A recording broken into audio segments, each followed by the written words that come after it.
woman who buys Mercedes is crying because the same day she bought that vehicle, the vehicle broke down. Whose fault is it? Hers. Hers. Is hers. 100% is her fault. And we're going to figure out what exactly she did wrong and how you can prevent this from happening to you in the future. Let's get into it.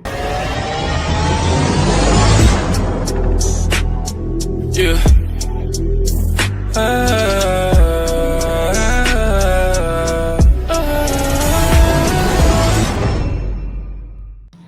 Here on Blackhawk, we don't just do the famous Mopar police chases and the non-Mopar police chases. We also do car news and car reviews, okay? But what we also do on this channel is we educate our buyers and sellers on the do's and don'ts of the used car market and what to do to have a good interaction, a good sale, and just all around a good deal. Let's figure out what she did wrong and how you can have a good car deal so you don't end up like her. What's going on, y'all? It's your boy Blackhawk Bond 007 back here with another video. If you hit subscribe. If you don't bite, give me a like. That's right. Become a Blackhawk right here, right now if you like what I do. I got the latest and the greatest police chases, POV test drives, car tutorials, car news, and car reviews. Let's get into it. All right, and we haven't had a car tutorial on this channel in some time now, okay? I think the channel has enough attention to where you would appreciate this type of content. Why? Because you are spending your hard-earned money. I want to start off by saying this. I do feel bad, and I'm sorry to hear what you had to go through. But had you watched Blackhawk Bond 007, you would have had the tools on what to do when checking out a car. And what not to do towards making that purchase.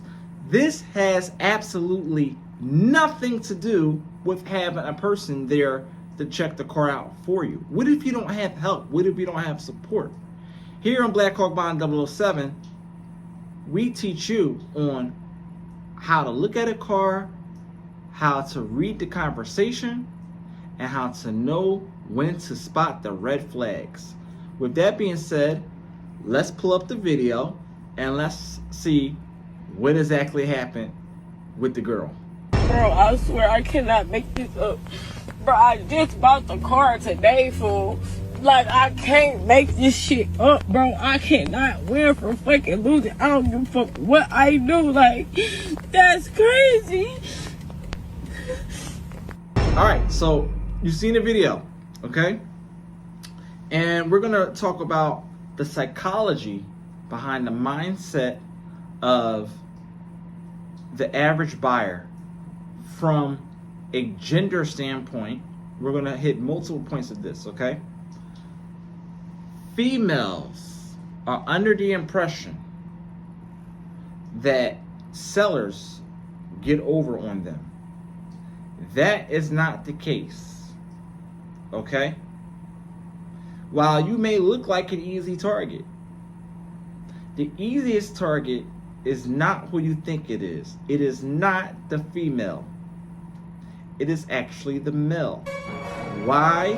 Because a lot of females, when they come to buy a car, they will bring a dude with them if they don't come by themselves, because they want the dude to check out the car.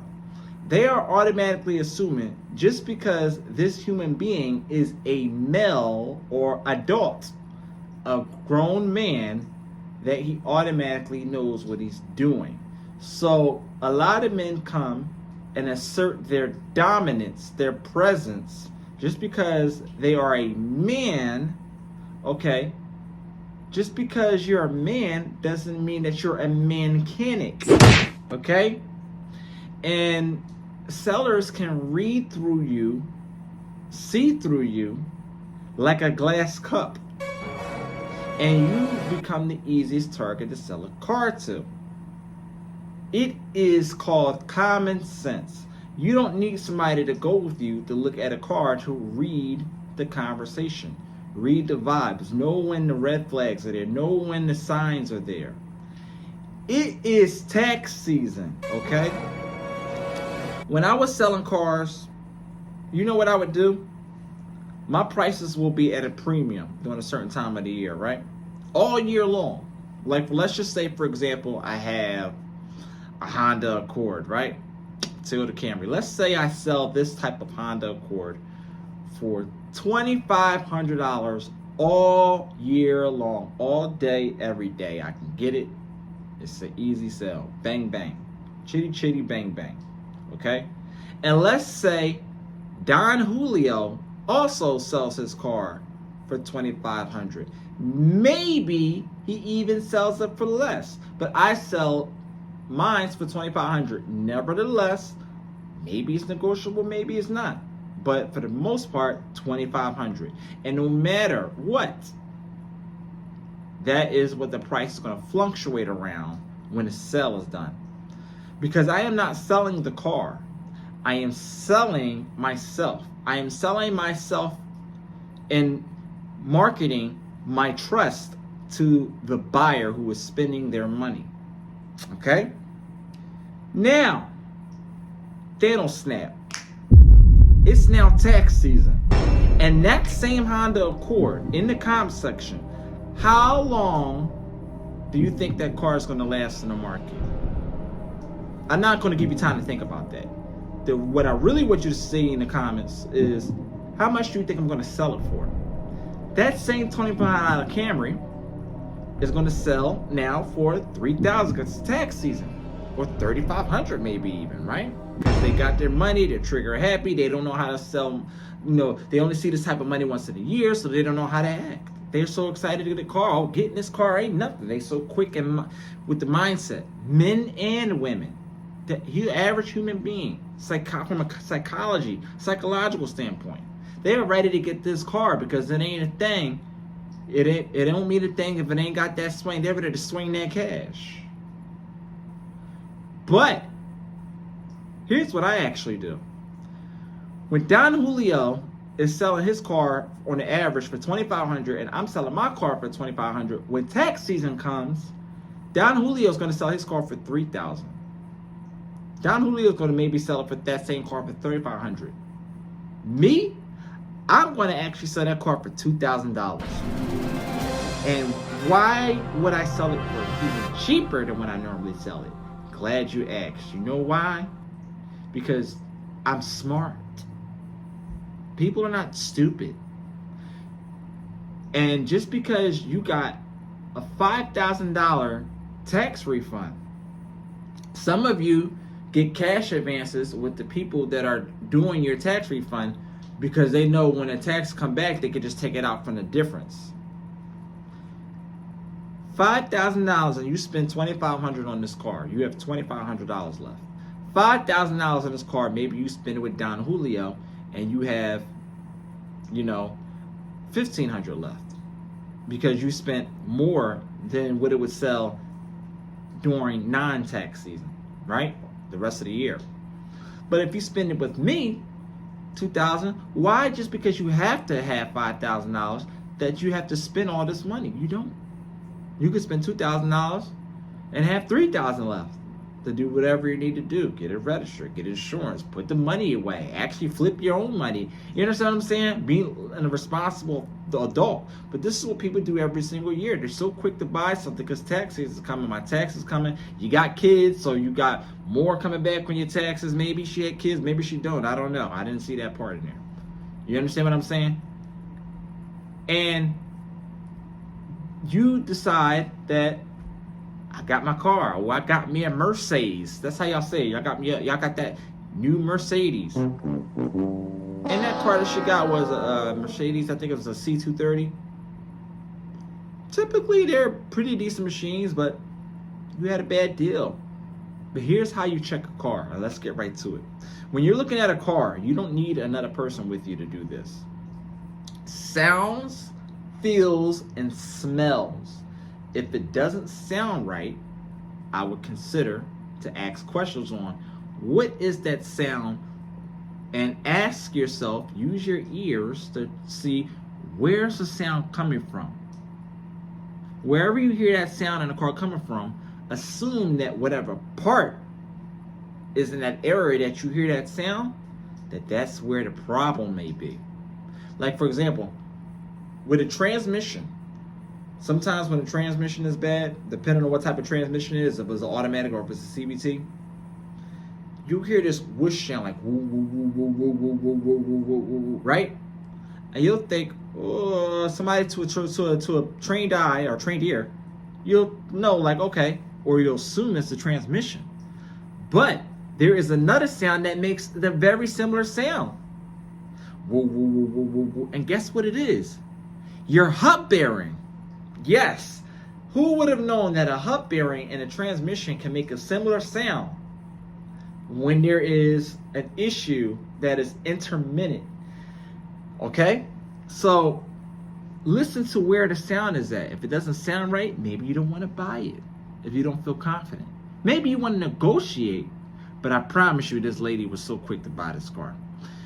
Number 2, if it doesn't look right, you definitely don't want to buy it. Like if you see something leaking, you understand what I'm saying? The more money you have, the more options you have to exercise. You understand what I'm saying? They know you're ready to spend your money because the taxes hit. They know that you're taking out these cash advances from the people that's processing your taxes. So they're ready for you. If it doesn't smell right, okay? So maybe you don't want to buy the car. You understand what I'm saying? Sounds, feels, and smells. Literally using your senses, okay? If it doesn't look right, maybe you don't want to buy it. If it doesn't smell right, maybe you don't want to buy it. If it doesn't sound right, maybe you don't want to buy it. If it doesn't feel right, maybe you don't want to buy it. Maybe you feel all this. What's that shaking thing? If you feel something, 9 times out of 10, there's a sound that comes with it. Where are you hearing that sound at? Ask elementary questions accordingly. What's this sound? A lot of people be on these lists and talk about something, it just needs the sensor. You know how many fucking sensors there are in a car? Which sensor is it? Is it an O2 sensor? That's the most famous one they love to say. Or is it a knock sensor? You know what I mean? There's all types of sensors. And one of them could be detrimental. Okay? I had this Nissan Sentra one time. Bought this thing for $900. Thing. I'm like, all right, got me a nice little flip. Had a rod knock. I was still learning at the time mechanically. I know everything there is to know now. That car caught on fire. I had somebody following me, getting it home. And he's like, get out the car. I hopped out the car. In flames. Guess who had to foot that bill? The last person that was titled to. Hey, I took a loss, but you're going to take a loss too. You know what I'm saying? But whose fault was it to buy that car? My fault. It was my responsibility. And if you don't know, hey, if you have the support to bring somebody that actually knows something about cars, do that because you're spending your hard-earned money. But if you don't have that support, this is what you do. Sounds, feels, okay? Smells, sight. If it don't sound right, if it don't feel right, if it don't smell right, if it don't look right, ask questions. If you don't feel comfortable after that conversation, don't buy the car. Look at another one. Look at a few options. You know what I'm saying? If you feel confident, buy it. But you assume the responsibility. And I guarantee you she was in such a rush. Men are even more so in a rush to buy a car. They're like, look, as long as the car can make it home, we good. You pull off in that car, what happens? You're on the left lane of the expressway. You did not check out that car thoroughly. You understand what I'm saying? Sometimes I let a car idle for a little while. You know what I mean? See how that thing is breathing. So, yeah, man, that's just a couple things that you can do. And in the comment section, mechanics, I want consumers, and I want sellers. From the buyer to the consumer to the seller. sellers, dealerships, whoever's watching this video, in the comment section, I want y'all to share me some of your nightmare stories. Sellers, I want you to share me some of your nightmare stories with customers who were just that slow and, you know, that much in a rush or whatever it was. You understand what I'm saying? And I want customers to share consumers to share some of your nightmare stories with sellers. And I want you to share some of your good reactions, because we need to see what a good sell looks like from actual people that already bought a car, or a car maybe that you have currently. It was a good deal. It's been 6 years. It's been 3 years, even 1 year. And it was 6 months and you still got this car to this day. What did you have to put a few dollars into it, but it was still drivable? Check engine light could be on. That's fine. I ask these questions. Are there any immediate issues that will make the car not start? Are there any immediate issues that will make the car cut off?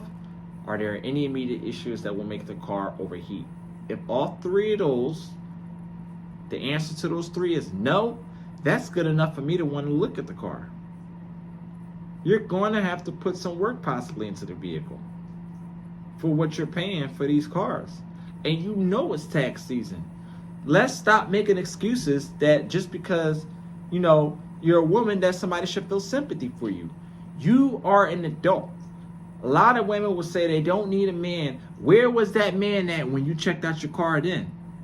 And this is the excuse that we use for men. Just because you bring a man, he don't know what the fuck he talking about either. It's called being a responsible adult, whether you're a male or whether you're a female. And this is how you look at the car. So make sure you do that, okay?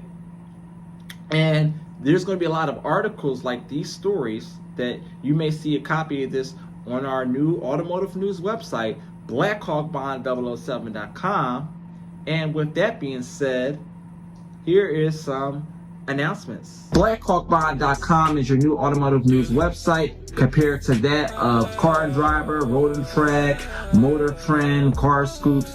This is your new automotive news website for all of your car news and car reviews, from U.S. automaker news to non-U.S. automaker news as foreign news, and a dedicated page for all of your Mopar news articles as well too.